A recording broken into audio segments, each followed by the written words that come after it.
मुलांनो, आज आपण लोकप्रशासनाच्या अंतर्गत सार्वजनिक आणि खाजगी भागीदारी हा मुद्दा बघणार आहोत.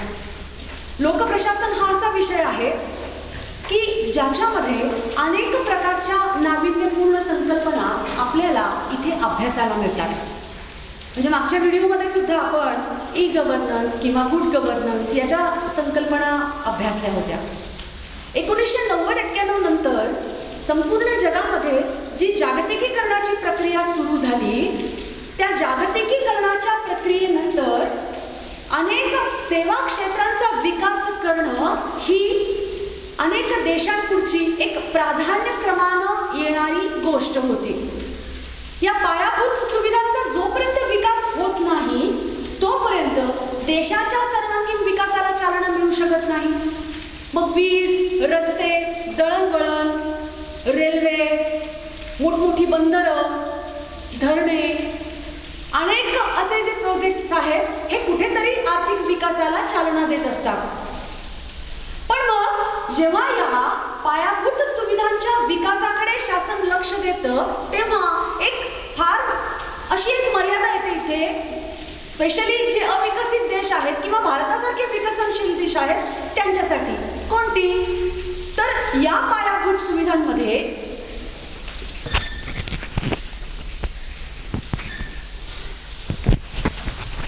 माईक जोडले ना.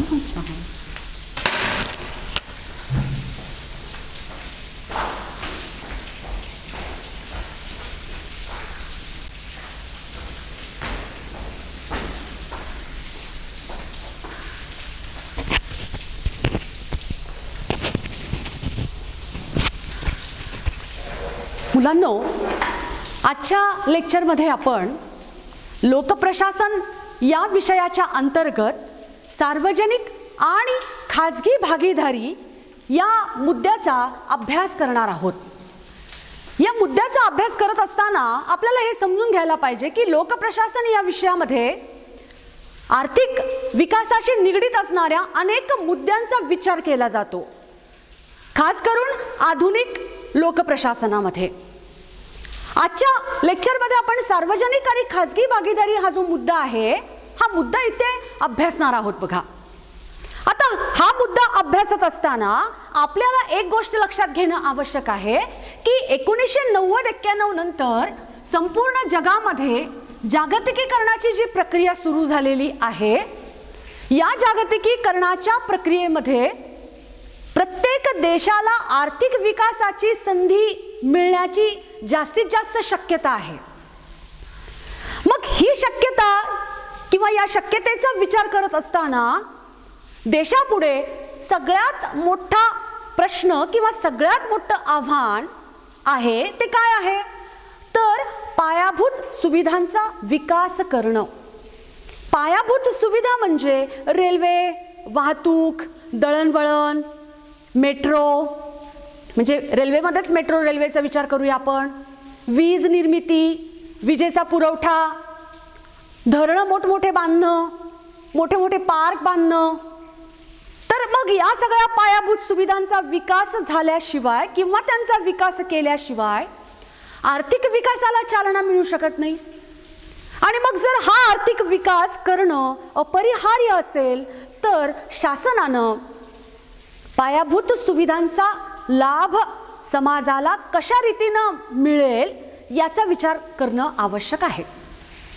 मग हा विचार होत असताना शासनापुढे खास करून जी अविकसित देश आहेत किंवा विकसनशील देश आहेत त्यांच्यापुढे अशी मोठी समस्या असते, ती म्हणजे पैशांची निर्मिती किंवा भांडवल निर्मिती. या पायाभूत सुविधांचा विकास करण्यासाठी शासनाकडे जर आवश्यक इतकं भांडवल नसेल तर मग या सुविधा डेव्हलप होणं अवघड आहे. मग तेव्हा हा मुद्दा विचारात घेतला जातो. कुठला मुद्दा विचारात घेतला जातो? की सार्वजनिक क्षेत्रामध्ये पायाभूत सुविधांचा लाभ देण्यासाठी खाजगी कंपन्या किंवा खाजगी क्षेत्र यांच्याबरोबर शासन भागीदारी करतं, पार्टनरशिप करतं. सरकार आणि खाजगी कंपन्या किंवा खाजगी समूह या दोघांच्या सहकार्यानं अनेक प्रकारे पायाभूत सुविधांचा विकास करण्याकडे भर दिलेला आहे. अमेरिकेनंतर भारत हा जगामध्ये दुसऱ्या क्रमांकाचा असा देश समजला जातो की ज्याच्यामध्ये सार्वजनिक आणि खाजगी क्षेत्रामध्ये भागीदारीला जास्तीत जास्त संधी आहे. मग सार्वजनिक आणि खाजगी भागीदारीची संकल्पना अभ्यासत असताना आपल्याला पहिल्यांदा सार्वजनिक सेवा म्हणजे काय याचा अर्थ लक्षात घेणं आवश्यक आहे. तर याचा अर्थ सांगत असताना जेव्हा नागरिकांना राजकीय, सामाजिक, आर्थिक न्याय देण्याच्या उद्देशानं अनेक प्रकारच्या सेवा दिल्या जातात तेव्हा त्याला सार्वजनिक आणि खाजगी सेवा असं म्हणू शकतो आपण. म्हणजे त्या क्षेत्रामध्ये त्या सुविधा पुरवण्यात दिल्या जातात. समाजाचा सामाजिक, आर्थिक, राजकीय विकास होण्याच्या दृष्टिकोनातून किंवा समाजातल्या सर्व घटकांना न्याय मिळवण्याच्या दृष्टिकोनातून या पायाभूत सुविधा द्यायच्या असतील आणि सरकारला काही मर्यादा असतील तर तिथे मग खाजगी समूहाचा वापर केला जातो. आता मग ही भागीदारीची जी संकल्पना आहे ही आधुनिक काळामध्ये फार प्रसिद्ध आहे. पहा, मग आधुनिक काळामध्ये हिला एवढं महत्त्व मिळण्याचं कारण किंवा भागीदारी वाढवण्याचं प्रमाण आहे ते नेमकं कोणत्या कारणांमुळे आहे. तर पहिलं जे कारण आहे ते म्हणजे आर्थिक वाढ करणं, म्हणजे आर्थिक विकासामध्ये वाढ करणं आणि गरिबी दूर करणं. तुम्हाला माहिती असेल की स्वातंत्र्य मिळाल्यानंतर भारत हा आजच्यासारखा आर्थिकदृष्ट्या समृद्ध नक्कीच नव्हता. भारतामध्ये फार मोठ्या प्रमाणामध्ये गरिबीचं प्रमाण जास्त होतं. मग ही गरिबी दूर करायची असेल, नागरिकांची आर्थिक क्षमता वाढवायची असेल तर मग पायाभूत सुविधा पुरवण्याकडे शासनानं जास्त लक्ष द्यायला सुरुवात केली. शासनानं सुरुवातीला स्वतःच्या पैशांचा वापर करून, स्वतःच्या भांडवलाचा वापर करून या पायाभूत सुविधा पुरवण्यासाठी प्रयत्न सुरू केले. परंतु कालांतरानं मागणी वाढत गेली, परिस्थिती बदलत गेली. जागतिकीकरणानंतर तर ती आणखीच बदलली. त्यामुळे शासनानं मग काय केलं की आर्थिक समूहाला इन्व्हिटेशन द्यायला सुरुवात केली. आर्थिक समूहांना गुंतवणुकीसाठी आकर्षित करायला सुरुवात केली. मग या सार्वजनिक आणि खाजगी क्षेत्रातील भागीदारीमुळे झालं काय की कुठे ना कुठेतरी गरिबीचं प्रमाण कमी व्हायला मदत झालेली आहे आणि आर्थिक विकासाची वाढ व्हायला मदत झालेली आहे. हे झालं त्याचं पहिलं कारण. दुसरं जे कारण आहे ते म्हणजे जागतिकीकरणाचं आव्हान आपल्यासमोर होतं. जागतिकीकरणाच्या लाटेपासून जगातला कोणताही देश वाचू शकत नाही. अनेक देश हे स्पर्धक म्हणून एकमेकांच्या समोर उभे राहिलेले आहेत. या जगामध्ये फार मोठ्या प्रमाणामध्ये स्पर्धा निर्माण झालेली आहे आणि या स्पर्धेमध्ये कोण टिकेल? ज्याच्याकडे गुणवत्ता आहे, ज्याच्याकडे क्वालिटी आहे. मग देशाला जागतिकीकरणाच्या स्पर्धेमध्ये, मग कोणताही देश असेल तो, या जागतिकीकरणाच्या स्पर्धेमध्ये जर त्यांना टिकायचं असेल तर सार्वजनिक सुविधांचा लाभ व्यापक प्रमाणामध्ये पोहोचवणं ही शासनाची मोठी जबाबदारी आहे. जोपर्यंत पायाभूत सुविधा मजबूत होत नाही तोपर्यंत आर्थिक विकासाचा डोलारा त्याच्यावर उभाच राहू शकत नाही. आणि म्हणून मग हे जागतिकीकरणाचं आव्हान पेलण्यासाठी अनेक देशांनी, भारतानं सुद्धा सार्वजनिक आणि खाजगी भागीदारीचा विचार केलेला आहे. हा झाला दुसरा मुद्दा. तिसरा मुद्दा, वाढती लोकसंख्या आणि शहरीकरण. वाढत्या लोकसंख्येचा प्रश्न भारताला स्वातंत्र्याच्या पूर्वीपासून भेडसावतोय. ही वाढती लोकसंख्या आणि तिच्या वाढत जाणाऱ्या गरजा पुरवणं या जबाबदारीतून शासन मुक्त होऊ शकते का? अजिबात नाही. ज्या प्रमाणामध्ये लोकसंख्या वाढती त्या प्रमाणामध्ये पायाभूत सुविधा वाढवणं सुद्धा तितकंच महत्त्वाचं आहे. आणि सगळ्यात महत्त्वाचं म्हणजे औद्योगिकीकरणानंतर अनेक लोक रोजगारासाठी शहराकडे स्थलांतरित होत आहेत. मग शहरांची संख्या पण वाढायला लागली, ज्याला आपण शहरीकरण म्हणतो. मग शहरांची संख्या वाढतीये, लोकसंख्या शहराची वाढत असेल तर त्या वाढत्या लोकसंख्येला सगळ्या सेवा सुविधा पुरवण्यासाठी शासन कुठेतरी अपुरं पडत होतं. मग त्याच्यामुळे हा भागीदारीचा जो विचार आहे किंवा ही जी संकल्पना आहे ही पुढे आली. नंतर शहराकडे स्थलांतरित होण्याचं प्रमाण जास्त आहे. तुम्ही महाराष्ट्रामध्ये पहा, ठाणे, नाशिक, पुणे, मुंबई यासारख्या ठिकाणी बाहेरच्या राज्यातले, देशातल्या अनेक भागांमधून नागरिक स्थलांतरित होत आहेत रोजगारासाठी. ते ज्या भागामध्ये राहतात, काही राज्य जी अशी आहेत की जी रोजगार निर्मिती करू शकत नाही मोठ्या प्रमाणामध्ये. महाराष्ट्र, गुजरात सारखी जी राज्य आहेत ती मोठ्या प्रमाणात रोजगार निर्मिती करू शकतात. कारण काय, तर इथे मोठ्या प्रमाणात उद्योगधंदे आहेत, व्यवसाय आहेत, वेगवेगळे स्कोप आहे. त्याच्यामुळे ऑब्व्हियसली काय होतं की स्थलांतरितांचं प्रमाण जे आहे शहरामधलं ते वाढत चाललंय. मग शहरामध्ये जसं हे स्थलांतरितांचं प्रमाण वाढते तशी शहरांची गरज पण वाढतेय. विजेची मागणी असेल, रस्त्यांची मागणी असेल, वाहतुकीच्या वेगवेगळ्या सोयी सुविधा असेल. आता पुण्यासारख्या ठिकाणी मेट्रो रेल्वेचा प्रकल्प उभा राहतोय. मुंबईसारख्या ठिकाणी ऑलरेडी मेट्रो रेल्वेचा प्रकल्प सुरू झालेला आहे. या गरजा पुरवणं आवश्यक आहे ना, कारण ती काळाची गरज आहे. मग अशा परिस्थितीमुळे सुद्धा या भागीदारीचा जो विचार आहे तो केला जातो. ठीक आहे. आता पुढच्या मुद्द्याकडे आपण वळूया की सार्वजनिक आणि खाजगी भागीदारीचा विचार करत असताना इथे 3 प्रकारच्या प्रारूपांचा विचार केला जातो. 3 प्रकारचे प्रयोग केले जातात, म्हणजे टाइप्स म्हणूया आपण त्याला, प्रकार म्हणूया.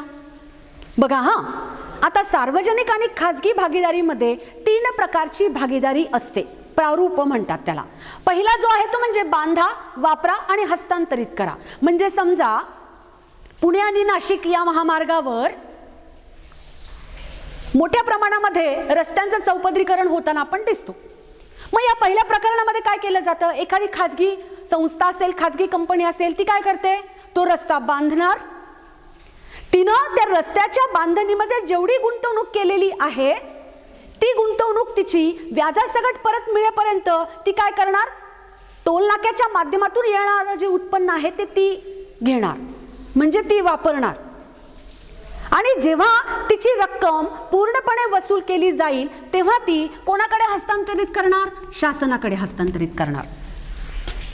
अनेक क्षेत्रामध्ये सार्वजनिक आणि खाजगी भागीदारीचा हा जो प्रयोग आहे किंवा हे जे प्रारूप आहे, हे जे मॉडेल आहे, हे स्वीकारलं गेलेलं आहे. दुसरं प्रारूप जे आहे ते म्हणजे बांधा, मालकी, वापरा आणि हस्तांतरित करा. म्हणजे एखादं धरण आहे किंवा एखादा दुसरा प्रोजेक्ट आहे कुठलाही क्षेत्रातला, मग तिथे ते खाजगी मालकीकडून काय केलं जातं, बांधलं जातं. बांधलं गेल्यानंतर अनेक वर्ष, म्हणजे जोपर्यंत शासनाबरोबर करार केलेला आहे तोपर्यंत त्या खाजगी संस्थेची मालकी संबंधित प्रोजेक्टवर राहते. त्यानंतर मग ती वापरली जाते. व्याजासकट रक्कम वसूल होईपर्यंत ती काय केली जाते, खाजगी समूहाकडून वापरली जाते. आणि मग नंतर ती शासनाकडे हस्तांतरित केली जाते, हँड ओव्हर केली जाते. हे झालं दुसरं मॉडेल. तिसरं जे मॉडेल आहे ते म्हणजे बांधा, मालकी आणि भाडेपट्टी हस्तांतरित करा. खाजगी समूहाकडून बांधली जाते, त्याची मालकी खाजगी समूहाकडे राहते. भाडे तत्वावर, भाडेपट्टीवर काही वेळा त्याच्यातून मिळणारं जे भाडं आहे ते शासन आणि खाजगी मालकी यांच्याकडे सुपूर्द केली जाते आणि मग त्याच्यानंतर ती शासनाकडे हस्तांतरित केली जाते. आता हे कशावर अवलंबून आहे पहा, की एखाद्या प्रकल्पामध्ये खाजगी गुंतवणूक किती प्रमाणामध्ये आहे आणि शासकीय गुंतवणूक किती प्रमाणामध्ये आहे त्याच्यावर हे मॉडेल डिपेंड आहेत पहा. पण आपल्याला हे विसरून चालणार नाही की जरी खाजगी क्षेत्रामध्ये किंवा खाजगी समूहाबरोबर शासनानं भागीदारी केलेली असेल तरी सुद्धा शासन स्वतःची जबाबदारी झटकू शकत नाही. त्याच्यावर शासनाचा अधिकार हा राहतोच. तो खाजगी मालकीकडे दिलाय म्हणून खाजगी धोरणं त्याच्यावर पूर्णपणे स्वीकारली जात नाहीत. कारण त्याच्या मागे भूमिका, त्याच्या मागे ध्येय हेच आहे की नागरिकांना, समाजाला पायाभूत सुविधांचा लाभ उत्तमातल्या उत्तम प्रकारामध्ये देणं. आता आपण भागीदारीची आवश्यकता पाहिली, त्याचे असणारे प्रारूप पाहिले. आता आपल्याला बघायचंय याची वैशिष्ट्य. सार्वजनिक आणि खाजगी भागीदारीच्या वैशिष्ट्यामध्ये विचार करत असताना पहिला मुद्दा आपल्या लक्षात घेता येईल की तो म्हणजे हे भागीदारीमध्ये जे संबंध प्रस्थापित होतात सार्वजनिक आणि खाजगी क्षेत्रामधले ते अत्यंत सकारात्मक आणि करारी प्रकारचे असतात. म्हणजे वेगळ्या प्रकारचा करार झालेला असतो. साधारणपणे हे करार जे असतात हे 10 ते 15 वर्षासाठीचे असतात आणि एखाद्या करारामध्ये जेव्हा दोन गट सामील होतात तेव्हा त्या दोन्हीही गटाचा लाभ मिळायला हवा याचा विचार केला जातो. म्हणून सकारात्मक आणि करारी संबंध हे सार्वजनिक आणि खाजगी भागीदारीचं पहिलं वैशिष्ट्य आहे. दुसरं आहे की दोघांचीही म्हणजे नफा किंवा तोटा किंवा त्या भागीदारीमध्ये लाभ हानी जी काही होईल त्याच्यामध्ये दोघांची समान जबाबदारी असते. दोन्हीही पक्ष दोन्हीही घटक आपली जबाबदारी झटकून टाकू शकत नाही. तिसरा जो मुद्दा आहे तो म्हणजे कमीत कमी धोका किंवा कमीत कमी तोटा कशा पद्धतीनं होईल याचा विचार केला जातो. आता आपण बघूया की ज्या सेवा पूर्णपणे शासनाच्या मालकीच्या असतात त्या सेवांमध्ये बऱ्याच वेळेला होतं काय की अनावश्यक कर्मचाऱ्यांची भरती, अकुशल असणारं मनुष्यबळ आणि ज्या सेवा दिल्या जातात त्या निकृष्ट दर्जाच्या असतात अनेक वेळेला आणि मग ते उद्योगधंदे किंवा ते उपक्रम तोट्यामध्ये जातात. पण ज्यावेळी शासन खाजगी क्षेत्राबरोबर करार करतं त्यावेळी तिथे खाजगी क्षेत्रामधल्या अनेक नवीन नवीन गोष्टींना वाव मिळाला जातो. जेवढी भांडवल गुंतवलेलं आहे तेवढं आपल्याला नफा पण मिळायला हवा याचा विचार केला जातो. प्रत्येक गोष्टीचं कॅल्क्युलेशन केलं जातं. त्याचा अंतिम परिणाम काय होतो की धोका रिस्क जी आहे ती कमी राहते, तोटा होत नाही. चौथा जो मुद्दा आहे तो म्हणजे फ्लेक्झिबल असते मालकी. एखाद्या प्रकल्पामध्ये जर खाजगी क्षेत्रामध्ये म्हणजे खाजगी समूहानं किंवा शासनानं गुंतवणूक केली असेल तर असं आपण समजायचं काम नाहीये की त्या प्रकल्पावर पूर्णपणे खाजगी मालकी आहे. ही मालकी कशी असते? फ्लेक्झिबल असते, लवचिक असते. एखाद्या समूहाला किंवा करारामध्ये सामील असलेल्या पक्षाला जर वाटलं की नाही आपल्याला हे परवडत नाहीये किंवा ह्याच्यामध्ये आपला तोटा होतोय तर तो त्याच्यामधून बाहेर पडू शकतो. फ्लेक्झिबिलिटी त्याच्यामध्ये. पुढचा जो मुद्दा आहे पाचवा तो म्हणजे मूलभूत सुविधा किंवा पायाभूत सुविधा ज्या उपलब्ध करून दिल्या जातात त्याच्यामध्ये नाविन्यपूर्ण कल्पनांचा स्वीकार केला जातो. अत्यंत कौशल्यपूर्वक प्रत्येक गोष्टीचं प्रत्येक कामाचं नियोजन केलं जातं. ही झाली वैशिष्ट्ये. आता भारतासारख्या देशामध्ये पश्चिम बंगाल, तामिळनाडू, हरियाणा, महाराष्ट्र यासारख्या अनेक राज्यांमध्ये ही सार्वजनिक आणि खाजगी क्षेत्रातली भागीदारी वेगवेगळ्या उद्योग व्यवसायांमध्ये मोठ्या प्रमाणामध्ये होताना दिसते. उदाहरणार्थ पश्चिम बंगाल सारखं जर राज्य असेल तर तिथे वीज क्षेत्रामध्ये ही भागीदारी मोठ्या प्रमाणामध्ये होताना आपल्याला दिसते. हरियाणा सारख्या राज्याचा जेव्हा आपण विचार करतो तेव्हा दुचाकी आणि चारचाकींच्या वाहनांचं जे उत्पादन तिथे केलं जातं त्या क्षेत्रामध्ये सुद्धा खाजगी संस्था सहभागी आहेत, खाजगी समूह सहभागी आहेत. तामिळनाडू, हैदराबाद यासारख्या राज्यात आणि शहरामध्ये सॉफ्टवेअर क्षेत्रामध्ये सुद्धा आपण बघतो की अमेरिकेसारख्या विकसित देशांच्या बरोबरीनं तिथल्या कंपन्यांच्या बरोबरीनं सॉफ्टवेअर क्षेत्राच्या उत्पादनामध्ये किंवा सॉफ्टवेअरच्या उत्पादनामध्ये त्याच्या निर्मितीमध्ये मोठ्या प्रमाणात गुंतवणूक केलेली आहे. आता आपण या मुद्द्याच्या शेवटच्या घटकाकडे येऊया. शेवटचा घटक म्हणजे फायदे आणि तोटे. तर याचा फायदा काय होतो? सगळ्यात मोठा फायदा असा आहे की जागतिकीकरणानं तुमच्या समोर जे आव्हान निर्माण केलेलं आहे आर्थिक विकासाचं आणि आर्थिक विकासाची सगळ्यात मोठी गरज काय आहे तर पायाभूत सुविधा जास्तीत जास्त उपलब्ध करून देणं आणि त्याही क्वालिटी असलेल्या.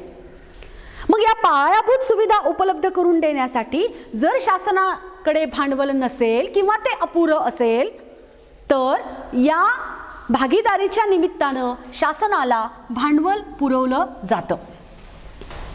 दुसरा जो मुद्दा आहे तो म्हणजे सर्जनशीलता आणि नाविन्यपूर्णता. सर्जनशीलता म्हणजे क्रिएटिव्हिटी. अनेक क्षेत्रामध्ये गुंतवणूक करत असताना नवनवीन उपक्रमांचा समावेश केला जातो. नाविन्यपूर्ण संकल्पना स्वीकारल्या जातात. उदाहरणार्थ बघा तुम्ही आता की आपल्या पुण्यासारख्या शहरामध्ये सुद्धा मेट्रो रेल्वेचा प्रोजेक्ट उभा राहतोय. कधी आपण इमॅजिन तरी केलं होतं का? जर 6-7 वर्षापूर्वी विचार केला असेल की पुण्यासारख्या ठिकाणी मेट्रो रेल्वेचा प्रोजेक्ट उभा राहू शकतो. पण गरज आहे, काळाची गरज आहे. कारण पुणे सारख्या शहरामध्ये अनेक राज्यामधून रोजगारासाठी लोक येतात. देशी परदेशी गुंतवणूकदारांनी अनेक उद्योगधंद्यांमध्ये गुंतवणूक केलेली आहे. मोठ्या प्रमाणामध्ये औद्योगिकीकरण होतंय आणि मग त्या प्रमाणामध्ये नोकरदारांना किंवा नागरिकांना, तिथल्या रहिवाशांना वाहतुकीच्या सोयी जलद गतीनं उपलब्ध करून देणं ही गरज आहे ना जास्त मोठ्या प्रमाणामध्ये. शहरीकरणामध्ये ती फार मोठी समस्या निर्माण होते की सगळीकडे वाहतुकीचं जाळं असल्यामुळे काय होतं, अनेक प्रकारच्या गुंतागुंतीच्या समस्या निर्माण होतात. मग तिथे काय केलं गेलं, नाविन्यपूर्ण संकल्पना स्वीकारली गेली, सर्जनशीलतेला वाव मिळतो, क्रिएटिव्हिटीला वाव मिळतो. हा एक फार मोठा जो फायदा आहे हा जागतिकीकरणाच्या सार्वजनिक आणि खाजगी भागीदारीच्या मुद्द्याच्या संदर्भामध्ये होताना आपल्याला दिसतो. आता याच्यामध्ये रोजगाराला पण संधी मिळते. पहा, बेरोजगार जे आहेत या बेरोजगारांना रोजगाराच्या संधी सार्वजनिक आणि खाजगी भागीदारी क्षेत्रामध्ये मोठ्या प्रमाणामध्ये मिळताना दिसतात. कारण डायरेक्ट म्हणजे प्रत्यक्ष किंवा संस्थांमधली अशी दोन्ही प्रकारची परकीय गुंतवणूक इथे वाढते ना. गुंतवणूक वाढली की उद्योगधंदे वाढतात आणि उद्योगधंदे वाढले की रोजगार निर्मिती होते. ऑटोमॅटिकली काय झालं, बेरोजगारीसारखी तुमची जी समस्या आहे ती दूर व्हायला मदत होते. आणि चौथा जो फायदा आहे तो म्हणजे आर्थिक विकासाला वाव मिळतो. मी मगाशी पण तुम्हाला सांगितलं की अमेरिकेनंतर जगामध्ये भारत हा दुसऱ्या क्रमांकाचा असा देश आहे की जिथे सार्वजनिक आणि खाजगी भागीदारी करून अनेक क्षेत्रामध्ये विकासाला वाव आहे. पण या भागीदारीला काही मर्यादा सुद्धा आहेत. कुठली मर्यादा आहे, ही भागीदारीमध्ये जे प्रोजेक्ट सुरू केले जातात ते अनेक वेळेला वेळखाऊ असतात. काम सुरू केलं जातं, मग ते काम काही तांत्रिक अडचणी निर्माण झाल्या असतील तर मध्येच थांबलं जातं. अनेक वर्ष ते प्रोजेक्ट रखडतात. अनेक वेळेला असं दिसतं आपल्याला की सामील असलेले जे पक्ष आहेत ते सुद्धा त्याच्या बाबतीत उदासीनता असतात. आणि एखादा प्रोजेक्ट जेव्हा वेळ खातो तेव्हा त्याच्यावरचा जो खर्च आहे तो खर्च सुद्धा वाढतो. म्हणजे भागीदारीच्या क्षेत्रामध्ये ज्या काही गोष्टी केल्या जातात त्या खर्चिक आणि वेळखाऊ असलेल्या आपल्याला दिसून येतात. दुसरा मुद्दा असा की शासन नफा मिळवण्यासाठी गुंतवणूक करत नाही. कधी नफा कमवणे हा शासनाचा उद्देश कधीही नसतो. पण खाजगी क्षेत्रामध्ये खाजगी समूहांनी जी गुंतवणूक केलेली असते त्याच्यामध्ये नफा कमवणं हाच त्यांचा हेतू आहे ना. मग तिथे उद्देश दोघांचेही भिन्न भिन्न असल्यामुळे सुसंवाद निर्माण व्हायला थोडीशी अडचण निर्माण होते. पहा, दोघांचेही ध्येय वेगवेगळी, दोघांचेही उद्देश वेगवेगळे आहेत ना. पण आपण असं म्हणू शकत नाही की हा त्याच्यामधला फार मोठा तोटा असल्यामुळे ही भागीदारी जी आहे ही भागीदारी थांबवलं जाणं आवश्यक आहे. अनेक ठिकाणी असं होतं की आता भारतासारख्या देशात पहा, विविध राजकीय पक्ष आहेत, त्या राजकीय पक्षांच्या विचारप्रणाली वेगवेगळ्या आहेत, आयडिओलॉजीज त्यांच्या वेगवेगळ्या आहेत. डाव्या विचारसरणीचे जे पक्ष आहेत ते खाजगी गुंतवणुकीला मोठ्या प्रमाणामध्ये विरोध करतात. तुम्हाला माहिती असेल की पंतप्रधान मनमोहन सिंगच्या काळामध्ये काँग्रेस आघाडीचं शासन जेव्हा होतं तेव्हा त्यांनी अणुक्षेत्रामध्ये भारत आणि अमेरिका अणुकरार करणं ही गरज आहे म्हणून करार करण्याचं जेव्हा ठरवलं, डाव्या पक्षांनी काँग्रेस आघाडीला बाहेरून पाठिंबा दिलेला होता. त्यांनी असं सांगितलं की अमेरिकेसारख्या भांडवलशाही प्रधान देशाबरोबर तुम्ही करार करायचा नाही. जर तुम्ही करार करणार असाल तर आम्ही पाठिंबा काढून घेतो. सरकारनं सांगितलं की ती गरज आहे, त्याचा भारताला फायदाच होणार आहे. मग डाव्या संघटनांनी, डाव्या पक्षांनी पाठिंबा काढून घेतला. सरकारला पुन्हा विश्वासदर्शक ठरावाला सामोरं जावं लागलं. अशा समस्या सुद्धा सार्वजनिक आणि खाजगी क्षेत्राच्या भागीदारीमध्ये निर्माण झालेल्या आपल्याला दिसतात. पण काही दोष किंवा काही उणिवा बाजूला सारले, आपण त्याचा विचार करणं सोडून दिलं तर या क्षेत्रामध्ये फायदा आहे आणि ती काळाची गरज आहे. महाराष्ट्रासारख्या देशामध्ये वीज, रस्ते बांधणी, दळणवळणाच्या सुविधा, मोठमोठ्या प्रकारची धरणं अशा अनेक क्षेत्रामध्ये हा प्रयोग यशस्वी झालेला आपल्याला दिसून येतो. अशा पद्धतीनं आज आपण लोकप्रशासनाच्या अंतर्गत सार्वजनिक आणि खाजगी भागीदारीचा विचार केलेला आहे.